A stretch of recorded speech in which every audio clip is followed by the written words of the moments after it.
Good evening, ladies and gentlemen. I'm Master Draco, and it is approximately almost 5 o'clock in the morning, and I'm sitting here having my early morning tea and my cigarette, my fag.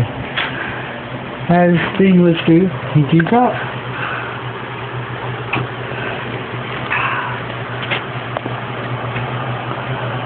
You know, people say cigarettes are bad for you. Now, if cigarettes are so bad for you, then why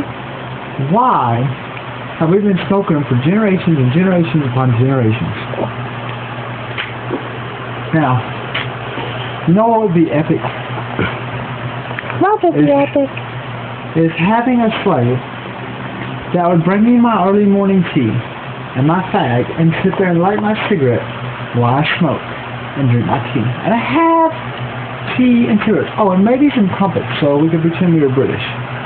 Not to piss off any British people, but I actually have some friends that are British. I actually enjoy the tea and crumpets. It's actually a very fun thing.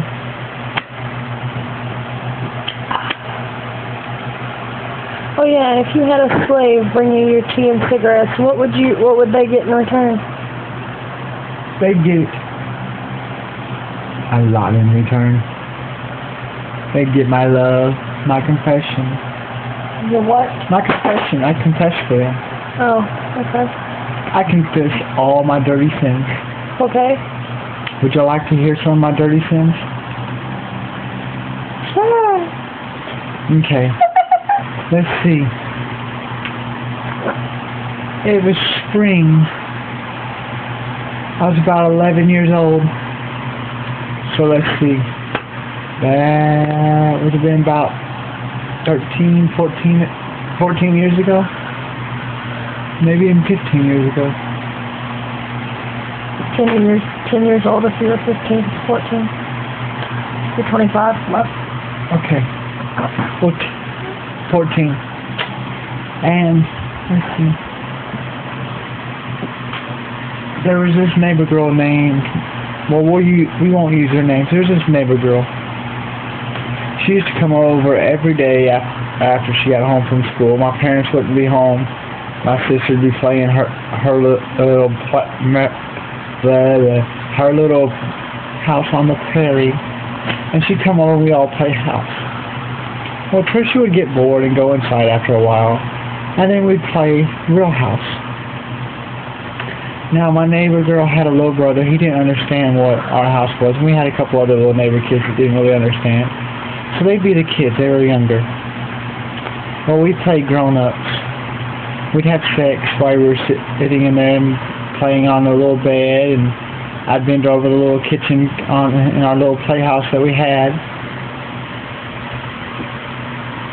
She used to love my big, beautiful juiciness. She used to give me tea and crumpets. Let's see this. Let's fast forward some.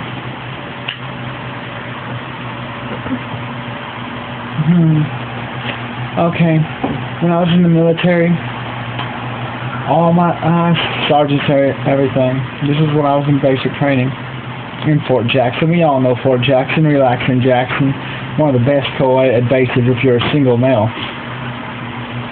Some single females do pretty good there too.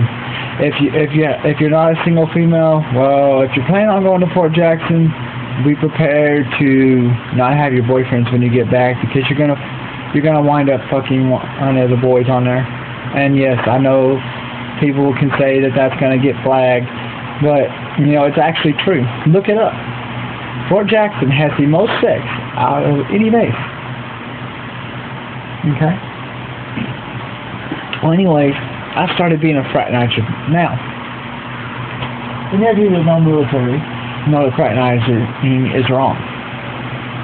But here I was, sitting on 12 weeks waiting for a medical discharge, and I had nothing to do but go to the MEP station with all the other rangers, sick call rangers, as we like to call them, ones who don't really need to go. Some of y'all might say MEPs. That's not true. Well, I don't want to use technical terms because shit, MEPs is a lot easier. Everybody knows what it means. Went to the doctor's office. will get probed. And I'd sit there, and I'd talk to all these females. It's about my 11th weekend. And as you all know, about 11 weeks in, we have barrack inspections. Well, my locker got open. They found 472 different female nicknames and handwritings and nails inside my locker. Letters, that is. Love letters. Around about that same time, they found over 350 around barracks in neighboring companies and in my companies and different platoons inside my company of all these people I was writing, because my nickname was the same with all of them. Little Fox. They found inside my locker a total of 2,000 pictures of naked females and males. Where I got them pictures of them. Come to find out, when they finally got them all together, because they brought everybody that they found before I left, got my medical discharge, they brought them all to my company. I have all stand there reading in front of my whole battalion the love letters that I wrote. Now, when the love letters were done being read, this took a day to read all these love letters that just I wrote, not including the ones they wrote. My first sergeant asked everybody, all the privates there, and some of them were corporals, some of them were specialists. There was a couple sergeants. Well, how did they feel about themselves? There was one girl, her name was Private Soxy, and out the middle row, they raised her hand up and the first sergeant and asked the first sergeant for permission to speak. He gave it to her. Bad mistake. She looked at him and said, First Sergeant, I have a statement to report. Go ahead. Permission to speak.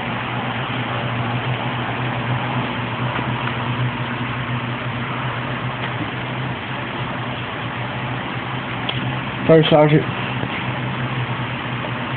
I hope that I'm not the only one that didn't just cream myself all over all those letters. I know that I had a wicked time in the hospital bathroom with Little Fox. I know that every time that we were together, he made my experiences wonderful.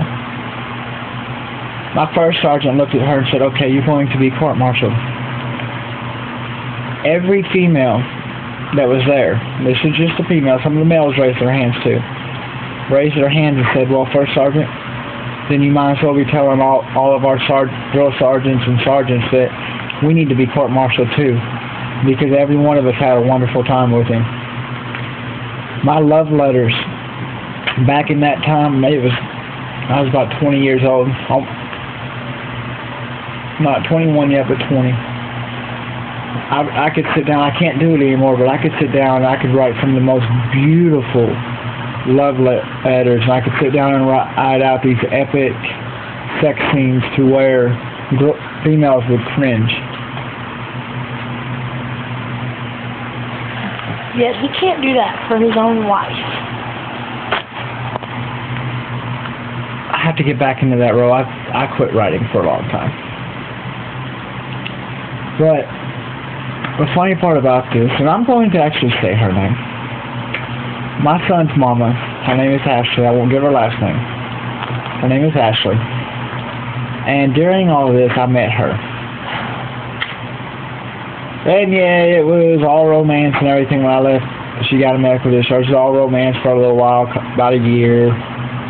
And she left a couple times. And now we're not together. Now I've got a beautiful wife who's so much more intelligent than her, and a lot smarter, and a lot more beautiful, or any word. But I'm not going to look it up. I bet you it's going to be in the dictionary soon, just like ain't became a word.